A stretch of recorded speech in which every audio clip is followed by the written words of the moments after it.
Bienvenidos a la Noche Infinita. Antes de comenzar, cuéntanos en los comentarios desde dónde nos escuchas y qué temáticas te gustaría que exploremos en el futuro. Leemos cada mensaje con atención y siempre tomamos en cuenta sus sugerencias para los próximos relatos. Sin nada más que decir, comencemos. Siempre he dicho que uno no debe aceptar un viaje que comienza con silencio. No el de la noche, ni el de la carretera, sino el silencio de quien te contrata. Mi nombre es Beto, tengo 49 años y llevo más de la mitad de mi vida manejando tráileres. He cruzado todo el país llevando de todo: alimento para ganado, acero, refrigeradores, cerveza, hasta ropa de paca. Cuando uno se dedica a esto, aprende a conocer las rutas como si fueran cicatrices. Y hay algunas que simplemente se sienten mal desde el primer kilómetro. Como la de aquella noche. Fue en julio, hacía calor como si el aire lo soplara el mismísimo diablo. Estaba en una fonda de carretera en Matehuala, tomando un café bien rascuache para no dormirme. Ya había entregado el pedido del día y planeaba dormir en el camarote del tráiler, pero justo cuando me estaba quitando los zapatos, me sonó el teléfono. Era el despachador de la empresa. «Oye, Beto», me dijo con voz seca, «tenemos un viaje urgente saliendo en 2 horas. Es en dirección a Nuevo Laredo. Vas solo, no hay escolta, pero es de noche. Paga el triple». «Paga el triple», fueron las únicas palabras que escuché. Me dieron la dirección de una bodega en la salida norte. Cuando llegué, ya estaban esperándome 2 tipos con cara de pocos amigos. Uno llenó los papeles, el otro, con guantes, me ayudó a enganchar el contenedor. La bodega olía a cloro, a sudor viejo y a metal húmedo. Ninguno me dijo qué llevaba. Solo me pasaron el manifiesto y me dijeron que no abriera el remolque por ningún motivo, que entregara el cargamento en un terreno baldío antes del kilómetro 47 de la carretera a Sabinas Hidalgo, entre las 3 y las 3:30 de la madrugada. Nada de desviarse, nada de llegar antes, ni después. Ahí fue cuando debí haberme largado, pero no lo hice. Las primeras 2 horas del viaje fueron como cualquier otra. No pasaba un alma en la carretera, ni policías, ni casetas. Solo un camión de Pemex más adelante y unas luces intermitentes que parecían de una grúa en el acotamiento. No me detuve, no por miedo, sino porque tenía instrucciones claras. Y en esta chamba, a veces seguir instrucciones es la única forma de mantenerse con vida. Pero después de la medianoche, las cosas se pusieron raras. El remolque comenzó a vibrar. Al principio pensé que era el viento, pero era un zumbido sordo, como si algo se moviera dentro.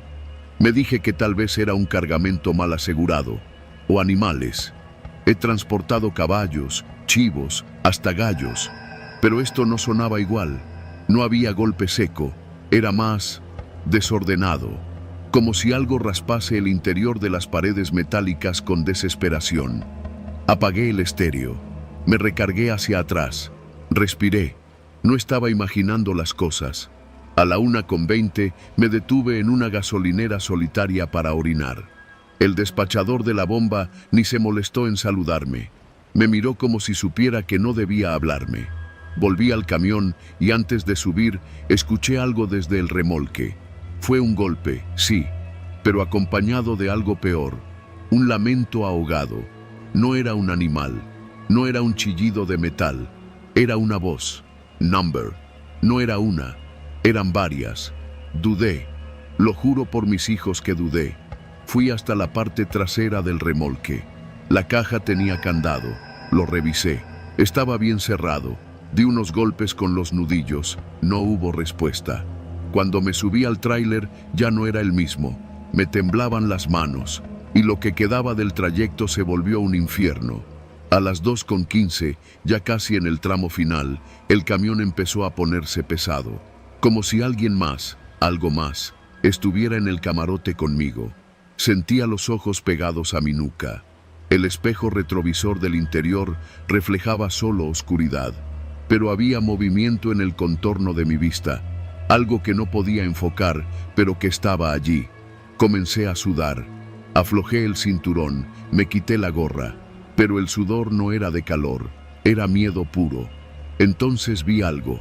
Por el retrovisor exterior, ese largo que usan los tráileres, noté que la puerta trasera del remolque se había movido, solo unos centímetros, pero lo suficiente para dejar salir una mano ensangrentada. Frené de golpe.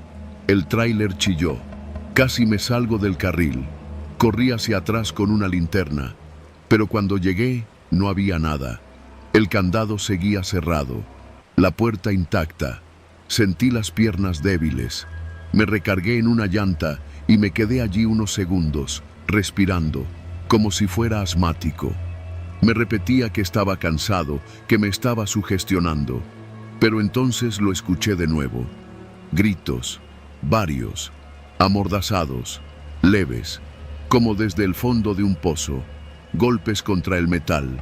Uno, otro, otro. Era claro. No era mi mente, no era el viento. Había gente dentro de ese tráiler, y yo era el que la estaba llevando. Volví al asiento, con las piernas de trapo. Encendí el motor y seguí manejando. Ya no era yo quien guiaba, era el miedo. Me preguntaba si debía llamar a la policía, pero sabía lo que eso implicaba. Sabía lo que se hace con los que preguntan demasiado. A las 3:05 llegué al punto. Terreno baldío. Ni una lámpara, ni un alma, solo el polvo flotando bajo la luz amarilla de mi tráiler. Esperé. A las 3:14 llegó un pick-up negro. 4 hombres bajaron, todos armados. Uno se acercó a mi ventana. ¿Beto?, preguntó. Asentí. ¿Te dijeron que no mirarás? No miré, dije. Y no era mentira. Apaga las luces y vete. El pago ya está en la app. Apagué el motor. Bajé. Caminé hacia la banqueta de terracería. Uno de ellos comenzó a abrir el remolque. No vi qué había. No quise. Pero los gritos, esos no los pude evitar. Subí al tráiler y me alejé en la oscuridad. No miré atrás. Esa noche no dormí. Ni la siguiente. Ni muchas después. Hoy han pasado casi 4 años. Vivo en San Luis con mi hija menor. Ya no manejo tráileres. Trabajo en un taller mecánico, cambiando bujías y ajustando frenos. Nadie en mi nueva vida sabe lo que hice aquella noche. Ni siquiera mi esposa, ni mi compadre, que fue trailero antes que yo. Pero cada tanto, cuando me levanto de madrugada por un vaso de agua, escucho ese sonido sordo en mi cabeza. Ese golpe hueco, esa voz sin cuerpo, esa mano sangrienta pidiendo ayuda. Y lo peor no es recordar. Lo peor es saber que los entregué yo y cobré por hacerlo.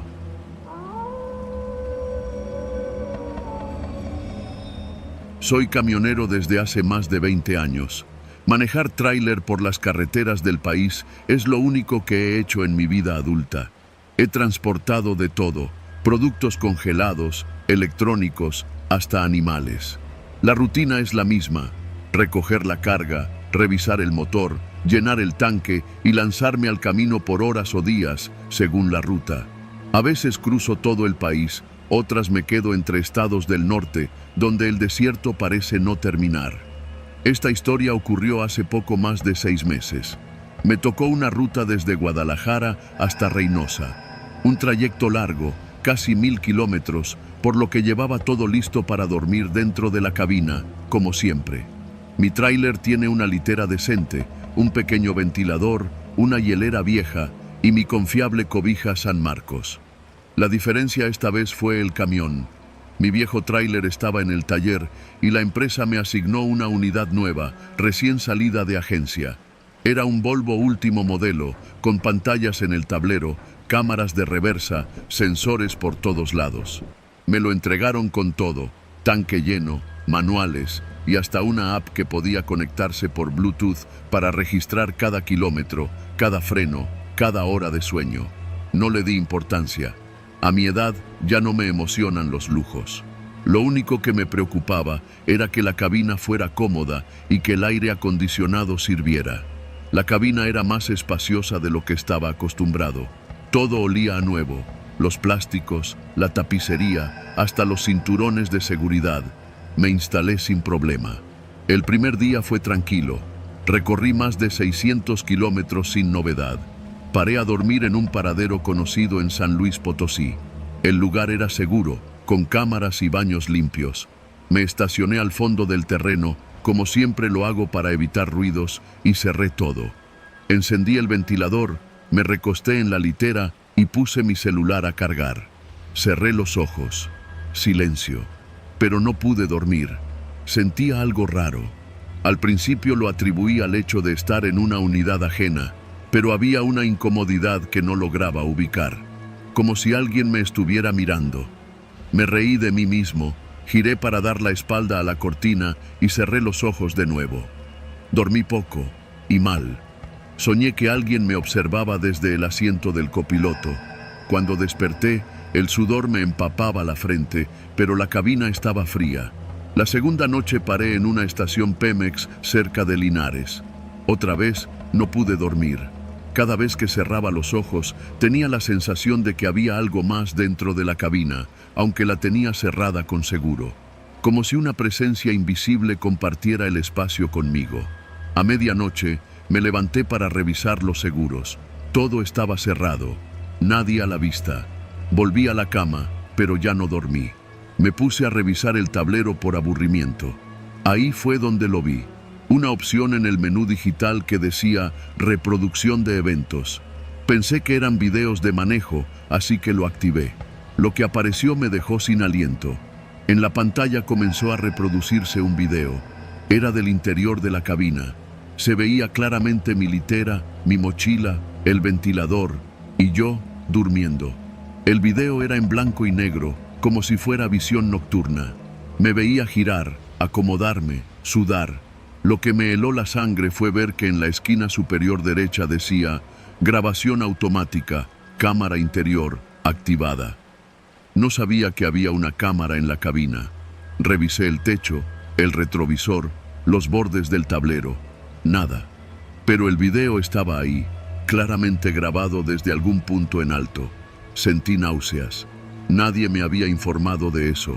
Pasé la madrugada revisando los archivos. Había grabaciones de la noche anterior también.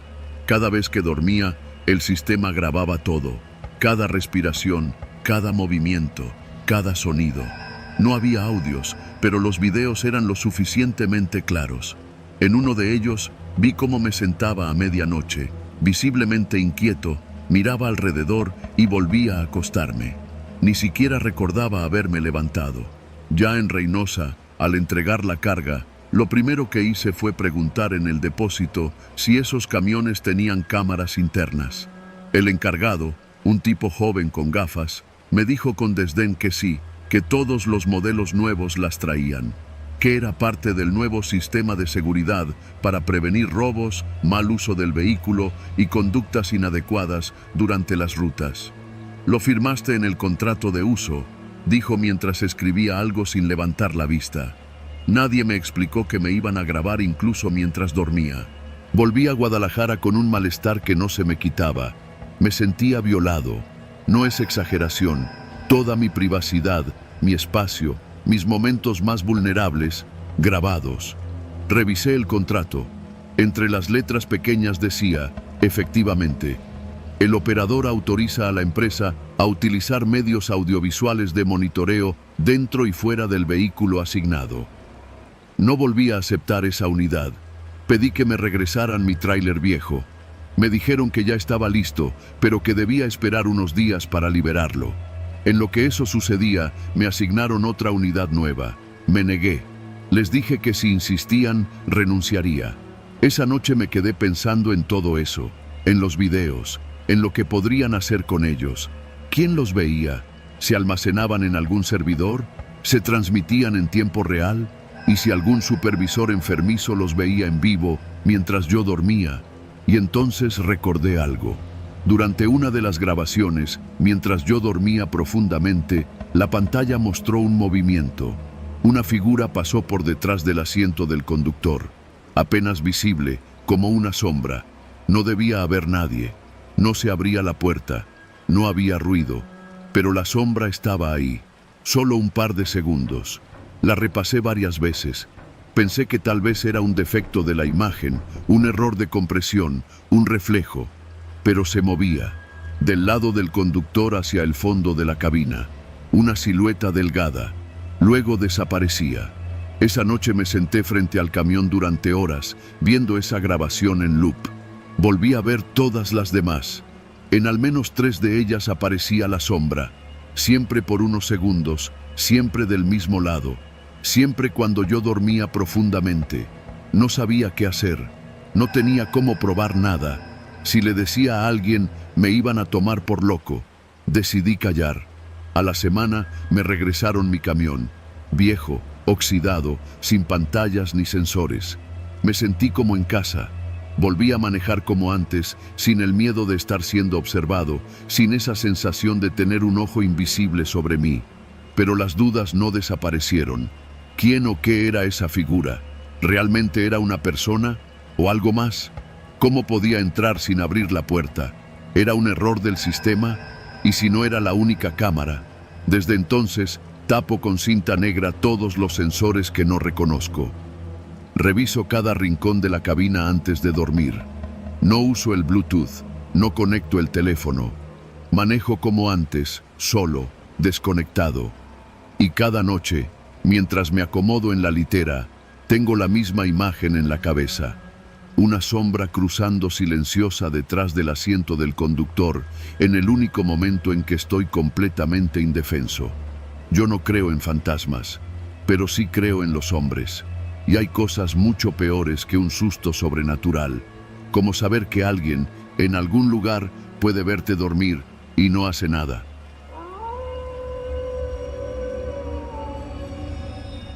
Me llamo Ramiro y llevo más de 20 años conduciendo tráileres. He transportado de todo, electrodomésticos, frutas, cerveza, materiales de construcción, hasta ganado alguna vez. Pero nunca había tenido un viaje tan jodidamente extraño como aquel en el que me tocó llevar cemento desde una planta en Hidalgo hasta una obra en las afueras de Guadalajara. Era un lunes por la tarde cuando me llamaron de la empresa. Te toca llevar 3 tolvas de cemento para una entrega urgente, saliendo esta misma noche, me dijeron. No era raro que me pidieran viajes nocturnos, menos con la urgencia que hay en el ramo de la construcción. Pero lo que sí me pareció raro fue que uno de los contenedores no estaba sellado como los otros 2.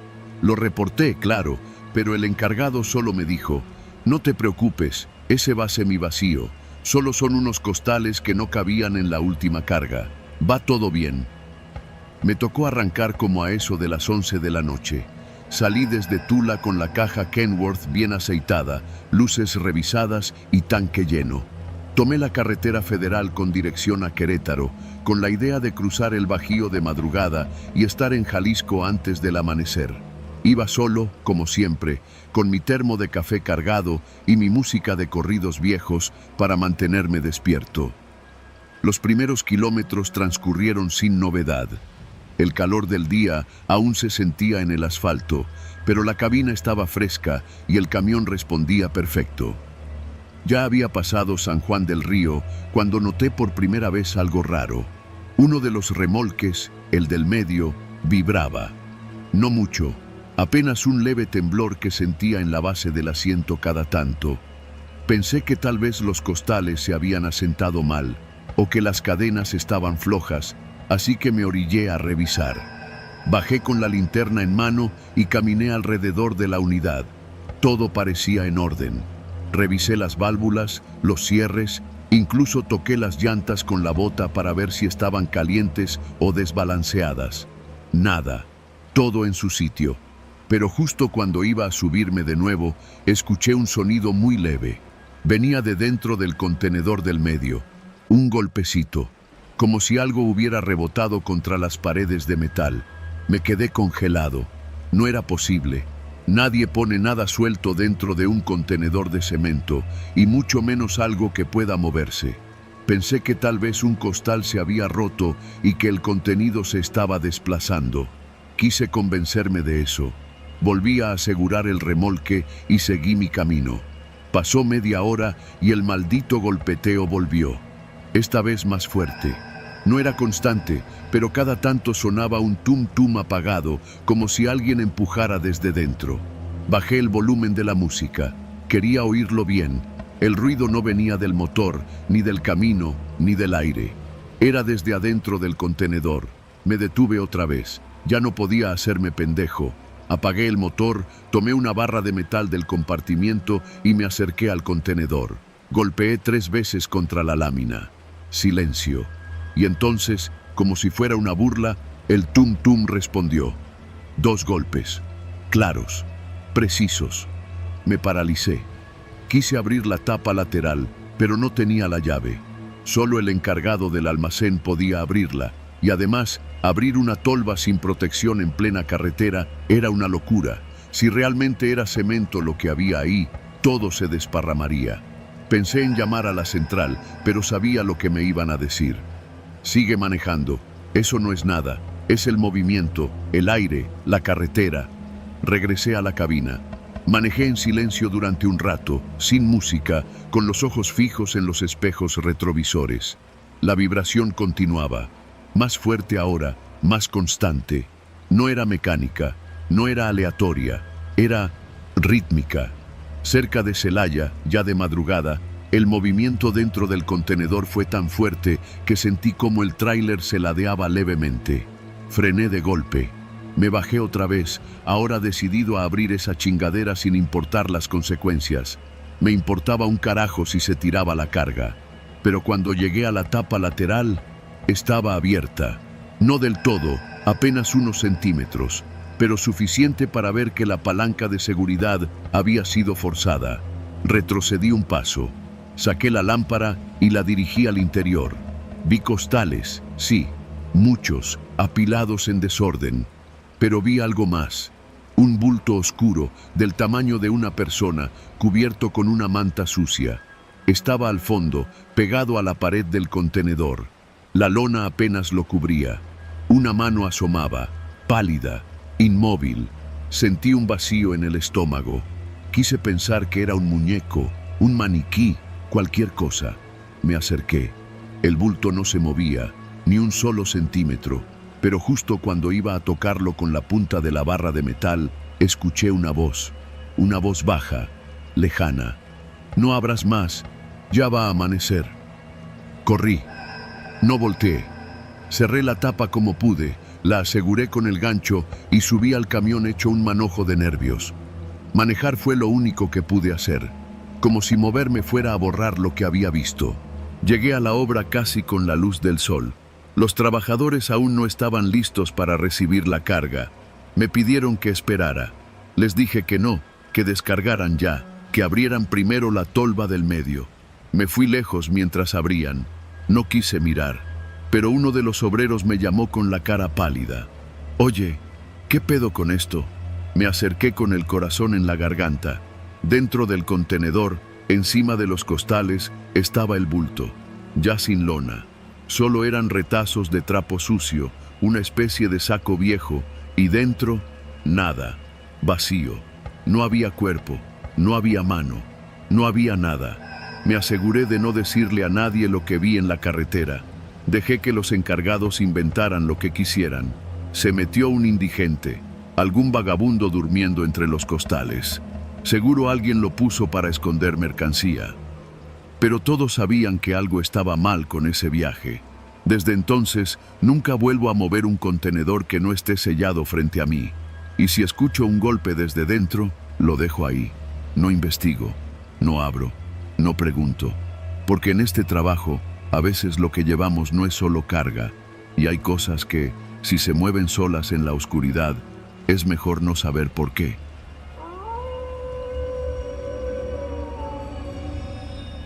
Me llamo Gerardo. Llevo más de 20 años manejando tráileres por todo México. Empecé en esto cuando tenía apenas 18, acompañando a mi tío en sus viajes a la frontera.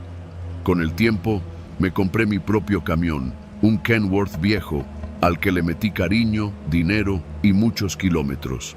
Pero los caminos no solo me dieron dinero, también me torcieron. Desde hace algunos años, me metí en un negocio que, aunque sucio, paga mejor que cualquier carga legal. Simulo accidentes. Nada muy aparatoso, nada que me deje en la cárcel, pero lo suficiente como para cobrar el seguro. choques calculados, volcaduras fingidas, pérdidas accidentales de mercancía. Todo montado con precisión. Siempre entramos donde no hay cámaras, con testigos comprados o inexistentes. Lo justifico con una lógica simple. La aseguradora tiene más que yo, y si nadie muere, ¿a quién le hace daño? Nunca me gustaron los accidentes con otros conductores. Todo lo hacía solo, sin involucrar a nadie. Y si tenía que dejar tirada la carga, me aseguraba de que no hubiera riesgo para nadie. Nunca sangre, nunca muertes. Esa era mi única regla. Pero hace como 2 meses, algo cambió. Después de un accidente cerca de Zacatecas, fingido con mi tráiler volcado en una curva cerrada, recibí mi depósito del seguro, como siempre. Todo limpio. Al mes siguiente, en otra ruta, volví a hacerlo. Tiré la carga por un barranco falso, preparé el escenario, tomé fotos y llamé a la aseguradora. Una jugada vieja que siempre funcionaba. Pero esa vez, mientras estaba desayunando en una fonda cerca de Fresnillo, un tipo se me acercó. ¿Eres tú el de la caja refrigerada que se desbarrancó en la 54? Me preguntó sin saludar. Le dije que no, que se estaba confundiendo. Ah, qué raro, dijo, dejando algo sobre mi mesa. Porque encontré esto junto a la caja. Era una fotografía, en blanco y negro. Se veía una carretera de noche, y al fondo se distinguía un tráiler igualito al mío, con un hombre tirado a unos metros de la cabina. Su rostro apenas visible, pero el cuerpo descompuesto, como si llevara días ahí. ¿Dónde conseguiste esto?, le pregunté, sintiendo una presión en el pecho. El tipo ya se había ido, ni siquiera lo vi salir. Pensé que alguien estaba jugando conmigo, que tal vez un colega envidioso quería arruinarme. Guardé la foto en la guantera del tráiler, convencido de que no significaba nada. Seguí mi ruta hacia Aguascalientes, pero al llegar al motel donde siempre dormía, uno barato, en una salida rumbo a Tepesalá, encontré otra fotografía bajo la puerta de la habitación. Era otra vez un tráiler volcado, el mío, pero esta vez la imagen era más clara. Se veía un cadáver con una mano estirada hacia la cámara. Un detalle, el cadáver traía la misma gorra que yo usaba siempre, la misma. Hasta el logotipo deshilachado de Tractomotriz Telles se veía igual. No dormí esa noche. Intenté olvidarlo. Quizás alguien me seguía, alguien que sabía lo que hacía. Pero no tenía enemigos, y mis fraudes eran limpios, sin daño real. Me convencí de que era coincidencia, una broma cruel, una advertencia. Seguí con mi vida, pero las fotos no pararon.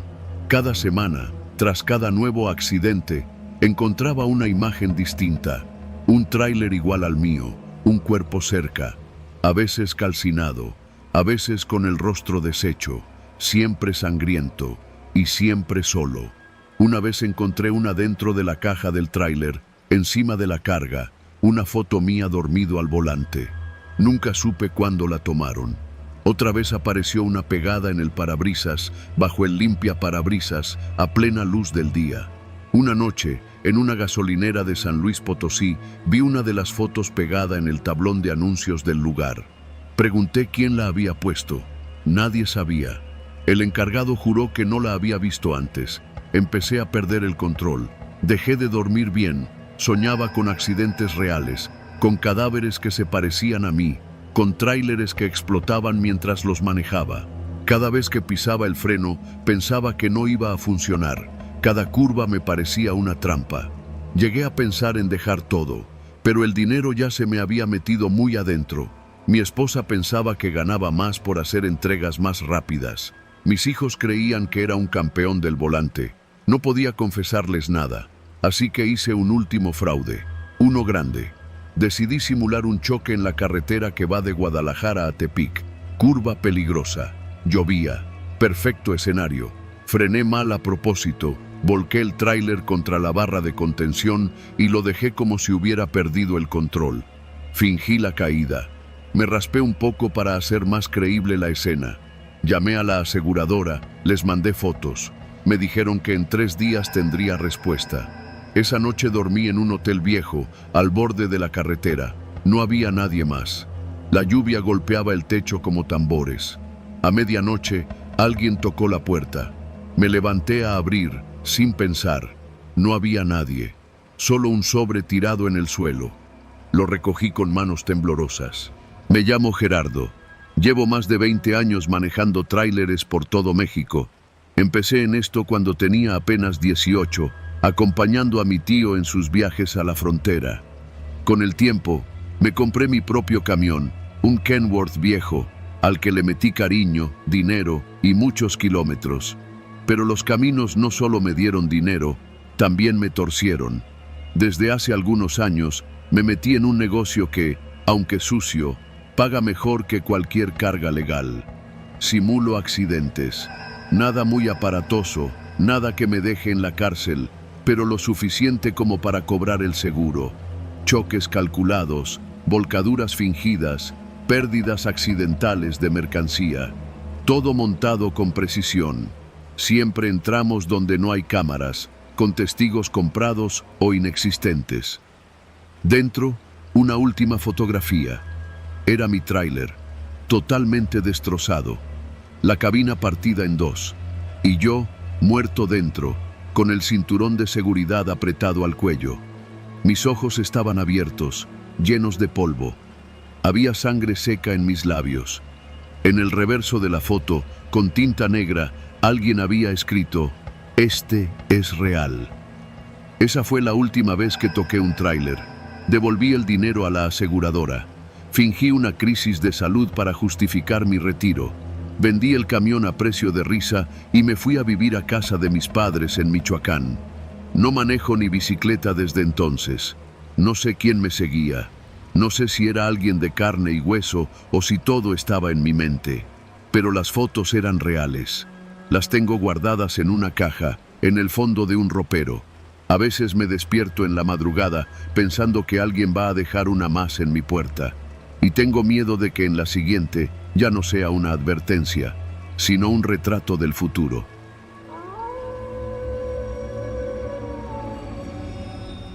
Era de madrugada cuando salí de Reynosa rumbo a San Fernando. Mi esposa me había pedido que no manejara de noche, pero con la entrega pendiente y el compromiso de siempre cumplir en tiempo, no tenía opción. Además, los de la empresa se ponen locos si no entregas cuando toca. Lo bueno es que el tráiler ya iba descargado, traía la caja limpia, vacía y, según yo, el camino despejado. Ese, según yo, fue mi primer error. Cuando vas solo por carretera en la madrugada, la oscuridad te come la paciencia. No hay nada en kilómetros, ni coches, ni luces, ni Dios. Solo la cinta negra del asfalto y los pensamientos que uno se lleva pegados como moscas en la nuca. Para aguantar el sueño, me llevaba una hielera con cocas bien frías, 2 tortas y un termo de café. Aunque a veces ni el café te espabila cuando los nervios empiezan a arder por dentro. Pasaban de las 2 cuando lo vi. Un retén, pero no uno militar, de los normales. No tenía señalizaciones ni conos fluorescentes. Solo 3 camionetas blancas atravesadas a lo ancho del camino y 6 hombres armados con rifles, chalecos antibalas y pasamontañas. Frené en seco. Un tipo con un chaleco sin placas se me acercó, alumbrándome con una lámpara. «Buenas noches, jefe», me dijo sin más, como si estuviéramos en una tienda. «¿De dónde viene?»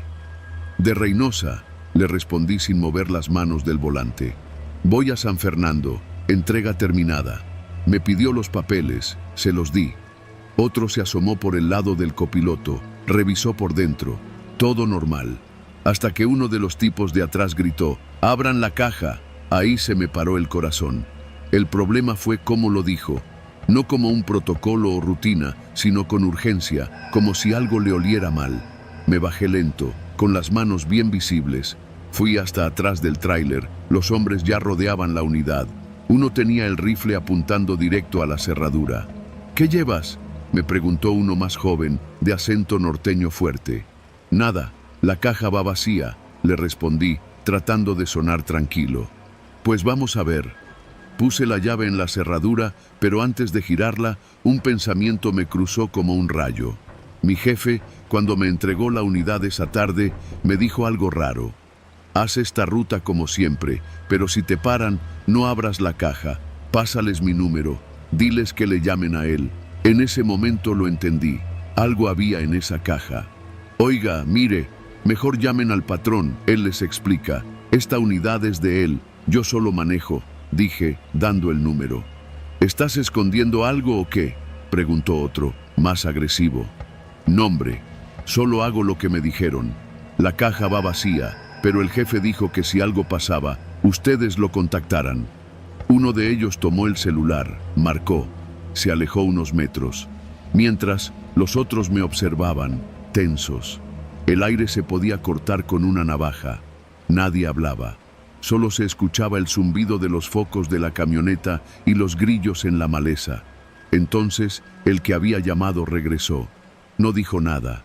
Solo me empujó a un lado y gritó: ¡abran a la verga! Di un paso atrás. Me hubiera gustado correr, pero no había a dónde. Uno de ellos metió la llave, giró el seguro y abrió las puertas con un solo jalón. En cuanto la puerta se abrió, un olor putrefacto salió disparado como una bofetada caliente. No era el típico olor de un animal muerto. Era peor. Era ácido, espeso, como carne podrida en calor, como metal oxidado mezclado con sangre. Uno de los soldados cubrió su nariz, dio un paso atrás. Otro comenzó a toser. «¿Qué es esa madre, cabrón?», gritó uno y metió la lámpara. Dentro de la caja no se veía nada al principio. Estaba vacía, eso sí, pero en el suelo había varias manchas oscuras, como charcos secos, y en las paredes, Dios mío, en las paredes había marcas, como si alguien, o varios, hubieran arañado el aluminio desde adentro. Había pedazos de uñas, mechones de cabello pegados a la esquina, y manchas, muchas manchas. Uno de los hombres dio un paso atrás, se quitó el pasamontañas y vomitó junto a la llanta. El olor ya nos envolvía a todos. No sé cómo describirlo sin que se sienta que exagero. Era como si el tráiler hubiera estado cargando cuerpos descompuestos, vivos primero, muertos después. Los demás retrocedieron. Uno de ellos, el de mayor edad, me miró con una expresión que nunca voy a olvidar. Miedo. Y ese tipo iba armado, con chaleco y botas, y aún así estaba temblando. «¡Ciérrala!», gritó. «¡Chinga tu madre! ¡Ciérrala ya!». Yo cerré de inmediato. El que había vomitado aún estaba en el piso, jadeando. Otro se acercó y me empujó contra el tráiler. «¿Qué llevabas aquí, hijo de tu puta madre?». «No sé, te juro que no sé. Me dieron la unidad y me dijeron que estaba vacía. No la abrí, no sé qué traía», grité, con las manos arriba. Uno de los que parecía al mando agarró su radio. Se alejó. Otro me interrogaba con preguntas repetidas. «¿Quién es tu jefe? ¿Dónde lo ves? ¿De dónde salió esta caja?». Yo solo decía lo mismo. No sabía nada. Después de unos minutos eternos, el que estaba en la radio regresó. «Déjenlo ir». «¿Qué?». «Dije que lo dejen ir». «Ya». Los demás se quedaron paralizados. Uno protestó, pero el líder alzó la mano con firmeza. «Ya no es problema nuestro. Súbete a la chingada unidad y lárgate de aquí», me gritó, apuntándome con la lámpara. ¿Y la caja? Que no la abras, no te detengas, no hables con nadie. Sigue derecho y entrégala como te dijeron. ¿Entendiste?». Asentí. No sabía ni qué pensar. Subí de nuevo al tráiler. Las piernas me temblaban. Encendí el motor, esperé a que me dieran paso y crucé entre las camionetas. Avancé por la carretera sin mirar atrás. No volví a ver luces por más de 40 kilómetros. Llegué a San Fernando al amanecer. El tipo que me recibió no preguntó nada. Solo me indicó dónde estacionarme. En cuanto bajé, otros hombres, también armados pero sin uniforme, se llevaron la caja. Yo me quedé ahí, de pie, esperando instrucciones. Nadie me habló. Solo me dieron un sobre con efectivo y me dijeron: «Te puedes ir». No pregunté nada. No firmé nada. Me subí de nuevo a la cabina y manejé hacia Ciudad Victoria, sin detenerme más que para llenar el tanque. No dormí en 3 días. Después de eso, renuncié. Nunca volví a manejar un tráiler, ni de día ni de noche. Y hasta hoy, Cada vez que paso por un retén, aunque sea militar de verdad, siento que algo me observa desde dentro de la caja, aunque esté vacía.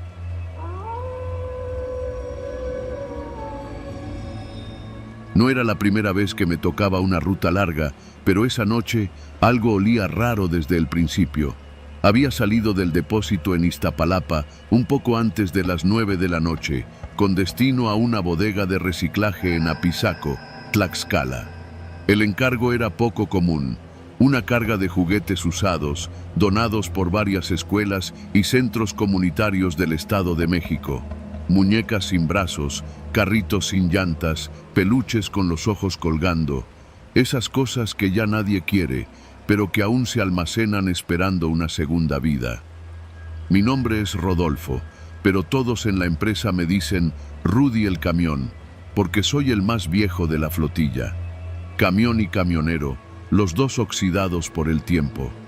Llevo casi 20 años en esto y ya me ha tocado de todo.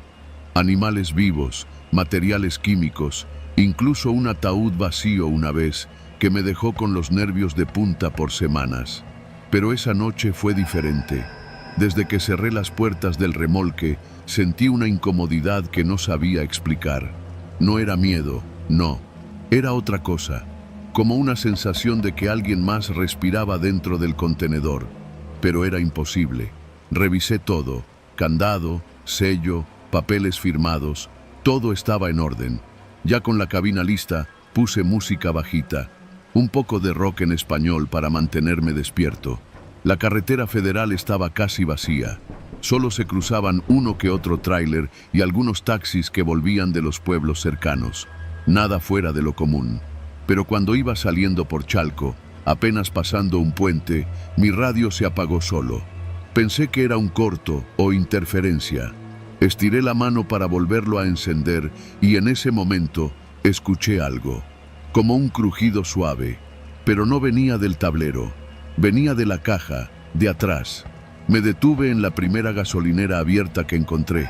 Me bajé a revisar. El sello seguía intacto, el candado también. Caminé alrededor del remolque. Nada, silencio. Tal vez fue una pelota rodando o alguna pieza suelta. No le di mucha importancia y seguí mi camino.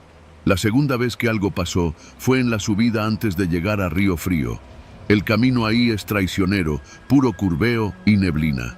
Iba con cuidado cuando escuché, clarito, como si alguien golpeara la pared interior del remolque. 3 veces. Pa, pa, pa. Frené en seco.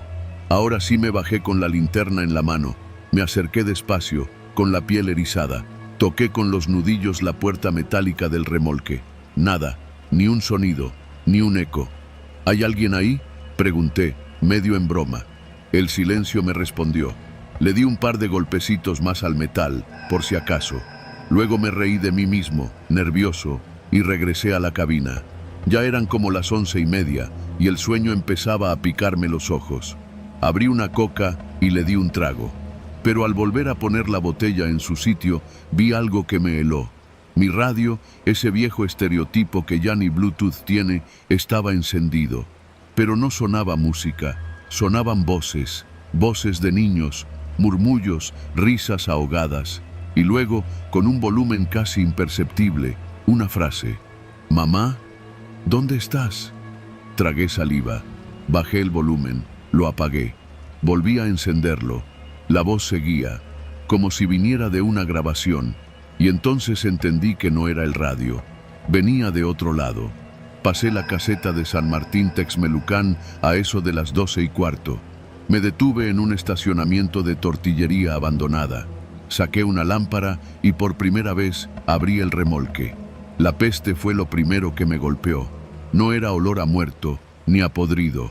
Era un tufo raro, como plástico quemado mezclado con orines de gato.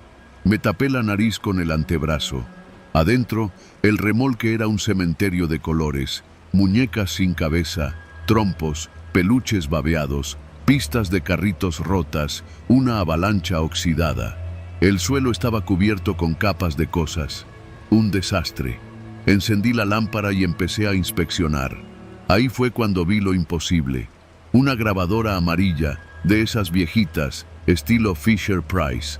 Tenía los botones grandes y gastados, y lo más inquietante, estaba encendida, solo, en plena noche, sin pilas. Me acerqué, temblando. Estaba reproduciendo una cinta. «Papá, si me encuentras, estoy en la casa de la señora que huele a flores. No me quiero quedar aquí. Tengo miedo». Me arrodillé, la detuve. Abrí la tapa. No había cinta, tampoco pilas, nada. Cerré la grabadora de un golpe y la lancé al fondo. Cerré el remolque de nuevo y aseguré todo como si fuera una escena del crimen. Me metí a la cabina y no arranqué. Solo me quedé ahí, con las manos en el volante, viendo la nada. A las 2 de la mañana llegué a la bodega. Estaba en una zona industrial a las afueras de Apizaco. El vigilante me esperaba, viejo conocido. Me llamó por mi apodo. «¿Qué onda, Rudy? Te tocó la carga de los juguetes, ¿va?» Asentí, sin muchas ganas de hablar. Aguas con esa chatarra. El otro chofer que trajo un lote parecido hace como un mes salió bien sacado de onda. Le pregunté por qué.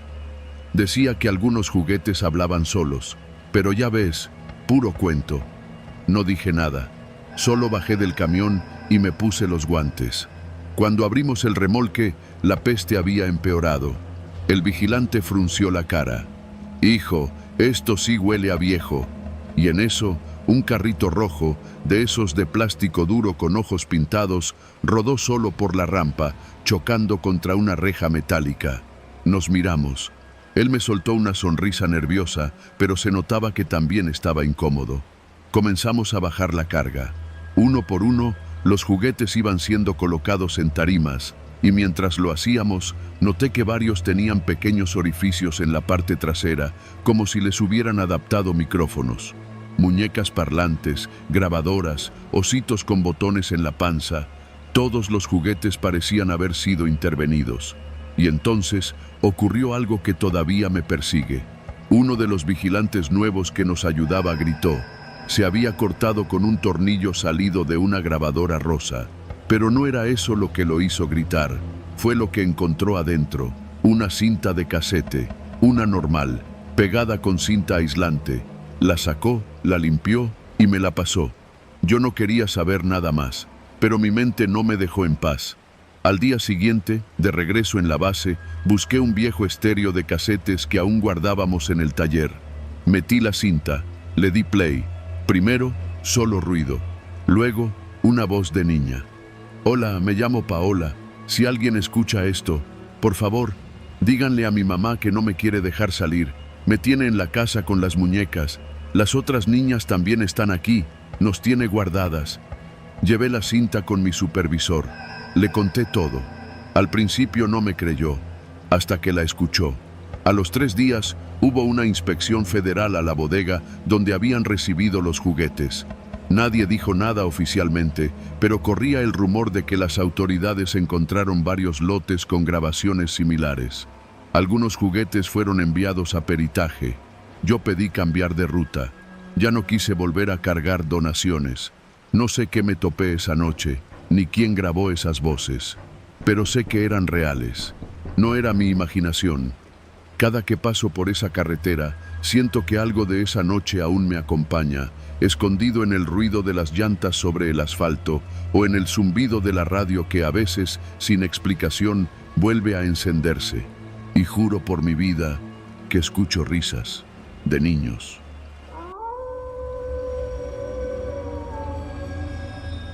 Mi nombre es Eleazar, y si alguien más me cuenta esta historia, no la creo.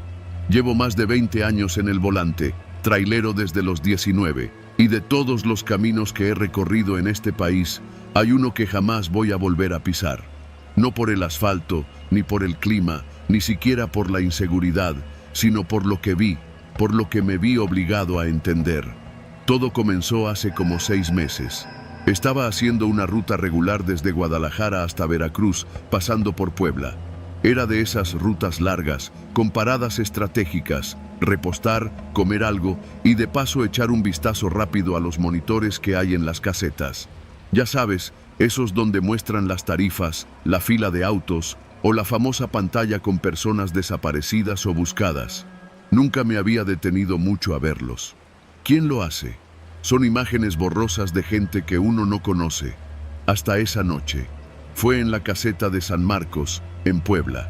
Había poca fila, y mientras esperaba que el carro de adelante terminara, miré el monitor por inercia. Entonces lo vi. Una de las fotos en la parte superior, la más reciente, mostraba un rostro que me hizo perder el aliento. Era yo, mi cara. Mi nombre no estaba escrito debajo, pero era una foto mía. No la típica de una identificación, sino una en la que aparecía en la cabina de mi tráiler, con una gorra roja que usaba en mis primeros años de chofer. Era una foto vieja, pero sin duda, yo.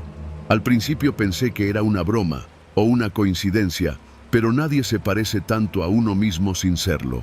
Pasé la caseta con el corazón latiendo en los oídos. Me detuve más adelante, en una estación de servicio. Bajé del camión, tomé agua. Traté de convencerme de que lo había imaginado, pero la duda ya estaba sembrada. La siguiente semana, la ruta fue distinta.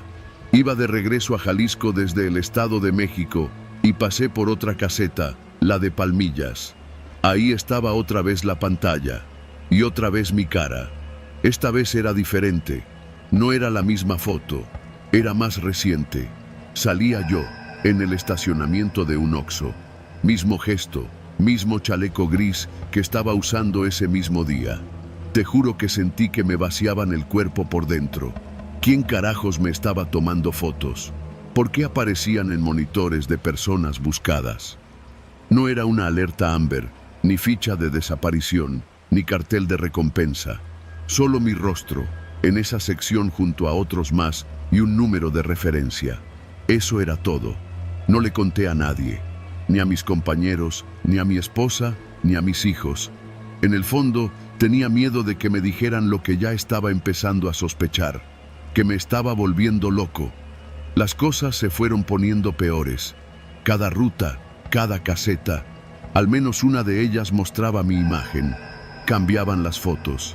En una estaba bajando de la cabina, en otra, en una fonda en Tamaulipas, en una más, en la caseta misma, como si alguien estuviera siguiendo mis movimientos en tiempo real. Empecé a grabar con mi celular. Lo hice con 2 pantallas distintas, pero cuando intentaba revisar los videos, nada. Pantalla negra. Como si el archivo estuviera dañado o la imagen no se hubiera capturado. Una noche, no aguanté más. Fui directo con uno de los trabajadores de la caseta de la autopista México-Querétaro. Me estacioné. Me bajé con el chaleco reflejante y le dije que necesitaba hacerle una pregunta muy puntual. ¿Quién manda las fotos que ponen en los monitores de personas buscadas? El hombre me miró, incómodo. Son de una base de datos nacional. No sé decirle más. Nosotros no las escogemos, solo se sincronizan. ¿Y quién decide quién aparece? Insistí. Se encogió de hombros, visiblemente nervioso. Eso lo mandan del CNI o la FGE, depende del caso. ¿Y usted ha visto que esa base cambia sola, automáticamente? Pues sí, cada vez que pasamos la tarjeta, las fotos se actualizan. Esa frase me dejó helado. Cada vez que pasamos la tarjeta, era posible que al pasar mi tag, el sistema leyera mi ubicación, mi vehículo, y alguien actualizara mi foto a propósito. No dije más. Me fui. Esa noche dormí dentro de la cabina, con la cortina cerrada y la navaja de emergencia en la mano. A los pocos días, todo escaló de una manera que no estaba preparado para enfrentar. Una patrulla federal me detuvo entre Córdoba y Orizaba. La unidad tenía las luces apagadas al principio. Cuando me alcanzaron, solo me hicieron una seña con la torreta. Me orillé. 2 agentes bajaron, uno joven, otro ya grande. Buenas noches. ¿Su nombre? Mentí. Martín Gómez. ¿Me permite su identificación? Se la di. El oficial mayor la miró, luego me miró a mí. Luego se acercó y le dijo algo al oído a su compañero. Yo no escuché, pero lo vi. Ambos se tensaron. ¿Puede bajar del vehículo, por favor? Obedecí. Me pidieron que pusiera las manos sobre el cofre de la patrulla. ¿Qué está pasando?, pregunté. Estamos haciendo una verificación de rutina. ¿Pero por qué me detuvieron? No hay problema. Solo concuerda su rostro con una persona que está siendo buscada. Es por seguridad. Yo no tenía antecedentes, no debía nada, ni multas pendientes. Lo sabía. Me revisaron los bolsillos, la cajuela, la cabina. Después de unos 15 minutos, me dejaron ir. Debe haber sido un error en el sistema, dijo el más joven, sin mirarme. No fue un error. 2 semanas después, la empresa me asignó una ruta distinta. Tenía que entregar mercancía en Oaxaca, pero la instrucción era tomar una desviación por Guajuapan. Eso me alejaría de las casetas donde solía ver mi rostro. Me alivió. Creí que todo había quedado atrás, pero no. En la madrugada, pasando por una carretera libre, me detuve en un paradero con baños y una tienda. Me bajé a comprar café. En la pared del local había un cartel, de esos viejos, impresos, mal recortados, pegados con cinta. Era una hoja blanca con una foto. Mi foto, no una vieja, una actual. Llevaba puesta la camiseta de ese mismo día. Debajo decía, se busca, información confidencial, comuníquese al número abajo, no lo confronte, peligroso. Mi nombre no aparecía, solo la imagen y una advertencia. Me temblaban las manos. Cuando salí, miré alrededor. No había nadie, pero lo supe. Me estaban cazando. Fue entonces que decidí dejar de manejar. Terminé la ruta, entregué el camión, renuncié. Nadie entendió por qué, pero no podía seguir. No podía arriesgarme a desaparecer un día, a que me levantaran sin dejar rastro, porque eso es lo que hacen con los que aparecen en esos monitores. No todos, claro, pero algunos. Algunos ya no vuelven a casa. Pasó un mes. Volví a mi casa en Tonalá.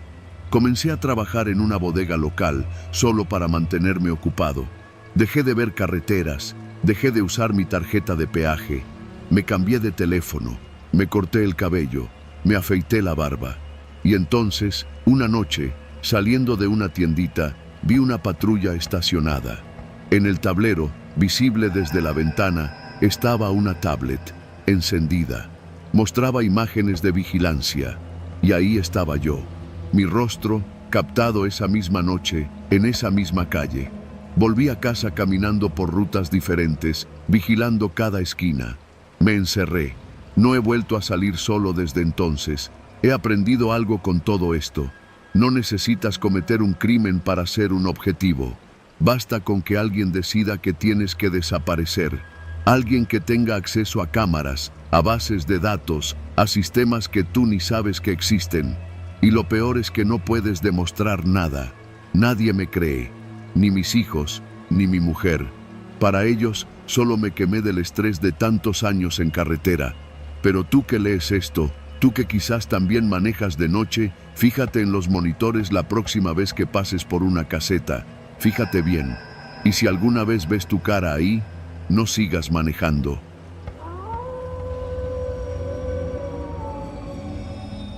No sé si lo que hice estuvo bien. Tampoco sé si me voy a ir al infierno por eso. Pero si me das chance de contarte, nomás escucha todo antes de juzgar. Me llamo Nicolás. Manejo un tráiler de doble remolque desde hace casi 20 años. Viajo seguido desde Tlalnepantla hasta la frontera con Laredo, ida y vuelta, llevando mercancía para una empresa de plásticos. Nunca he tenido problemas. No bebo, no meto nada raro en la caja, no me meto con nadie. Pero hace unos meses, algo cambió. Fue en marzo, creo. Lo recuerdo porque regresaba de un viaje largo y en la central me dijeron que me daban 2 días de descanso. Agarré la camioneta vieja que tengo y me fui a la casa. Vivo por la colonia San Miguel Chalma, allá por Cuautitlán Izcalli. Una zona tranquila, aunque ya le ha ido pegando la mala vibra desde hace años. Esa noche eran como las 11 y yo apenas me estaba bajando de la camioneta cuando vi que la puerta de mi casa estaba entreabierta. Pensé que era mi esposa, pero ella no es de dejarla así. Entré rápido, todo estaba oscuro, y luego vi la silueta. Un tipo flaco, encapuchado, con una mochila al hombro, iba saliendo de mi cuarto. Me apuntó con un cuchillo. No dijo nada, solo hizo una seña para que me hiciera a un lado. Lo dejé pasar, pero lo seguí por detrás, como a unos 5 metros. Cuando salió de la casa, corrió calle abajo y se metió en una de esas calles sin pavimentar. No lo seguí, no tenía con qué, pero le vi la cara, no toda, solo un perfil, cuando pasó debajo de la lámpara rota que parpadea justo en la esquina. Tenía un lunar cerca del ojo y el cabello lacio, largo hasta la nuca. Cuando entré al cuarto, estaba todo desmadrado. Se había llevado el reloj de mi abuelo, una cadena de oro de mi esposa, algo de dinero y, lo peor, un USB que tenía las únicas fotos que quedaban de mi hijo, que había muerto hacía 3 años. Ahí fue donde me partí. A partir de ese día no dormía. Cada vez que cerraba los ojos, veía la cara de ese tipo. Sentía el nudo en la garganta, el coraje acumulado. Y no podía hacer nada. La policía vino, sí. Tomó nota, revisaron tantito y dijeron que era uno de tantos robos. Nunca encontraron al tipo, nunca regresaron. Les valía madre. Así que decidí que, si volvía a ver a ese cabrón, no iba a dejarlo ir. Pasaron 2 semanas. Estaba ya de nuevo en carretera, rumbo a Monterrey. Era de madrugada y venía bajando por la Libre a la altura del kilómetro 27, una recta larga en medio de la nada. Lo que pasó esa noche fue tan rápido que aún lo repaso en mi cabeza. Ahí, justo en medio del camino, vi a un tipo caminando con una mochila colgada. Era la misma silueta, el mismo lunar, la misma maldita capucha. Mi pecho se cerró. No lo pensé, no lo dudé. Apreté el volante, bajé la velocidad y después aceleré de golpe. Lo apunté como si fuera una línea recta.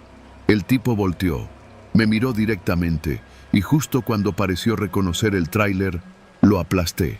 Sentí el golpe seco, los botes de la suspensión temblando, los frenos chillando. Me orillé, me bajé con las piernas temblando, pero el cuerpo no era él, no tenía lunar. Era otro hombre, más viejo, con el pelo corto, barba de varios días, ropa sucia.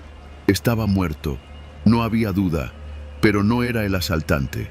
Me quedé parado junto al cadáver, respirando como si hubiera corrido kilómetros. Me quedé ahí como 10 minutos, sin saber qué hacer. No sabía si correr, si esconderme, si llamar a alguien. Revisé su mochila. Había ropa vieja, pan duro, unas latas vacías. Era un indigente. No tenía documentos, ni celular, solo una libreta, toda garabateada. Palabras sin sentido, dibujos, números. Uno de ellos, escrito muchas veces, 27. Volví al tráiler y marqué a emergencias. Dije que lo había atropellado sin querer, que se había cruzado de pronto. Me mandaron una patrulla que llegó casi 1 hora después. Los federales me interrogaron, tomaron fotos y para mi sorpresa no me llevaron detenido. Dijeron que no había forma de comprobar si fue intencional, que seguramente el señor estaba desorientado. Me dejaron ir esa misma noche, pero me quedé con el miedo. Desde entonces, algo raro empezó a pasar. Cada vez que tomo la ruta de regreso, paso por el mismo kilómetro, y cada vez, en el retrovisor, veo la figura de un hombre parado junto al acotamiento. No se mueve, no camina, solo está ahí, viéndome pasar, como si me esperara. Pensé que era mi conciencia, que era el remordimiento, pero hace poco, un compañero que venía detrás de mí por la misma ruta me preguntó por radio si conocía al señor que a veces se para junto al señalamiento de kilómetro 27. Me dijo, se parece un chingo a un muerto. Le dije que no sabía de qué hablaba, pero sé que lo veo, cada vez más cerca, cada vez más claro, su cara, sus ojos vacíos. A veces creo que sí atropellé al que me robó, que se transformó, que me jugó una trampa, que me puso frente a otro pobre diablo. Otras veces creo que el verdadero culpable nunca existió, que solo fue una máscara, que desde el principio todo estaba planeado para que cometiera ese asesinato. Lo que sí sé es que, desde aquella noche, cada vez que paso por el kilómetro 27, el motor tiembla, el radio se apaga, y el GPS se congela, como si el camión no quisiera cruzar por ahí, como si supiera que ahí quedó atrapada una vida y otra condenada. Ahora duermo en moteles, Casi no voy a casa. Mi esposa piensa que me volví loco. No me importa. Lo único que me queda es manejar y contar esta historia para ver si alguien más ha visto lo que yo vi. Para que si alguna vez vas por la Libre, de noche, y ves a un tipo parado junto al señalamiento oxidado que dice kilómetro 27, no te detengas, no bajes, no lo mires y sobre todo, no le preguntes quién es.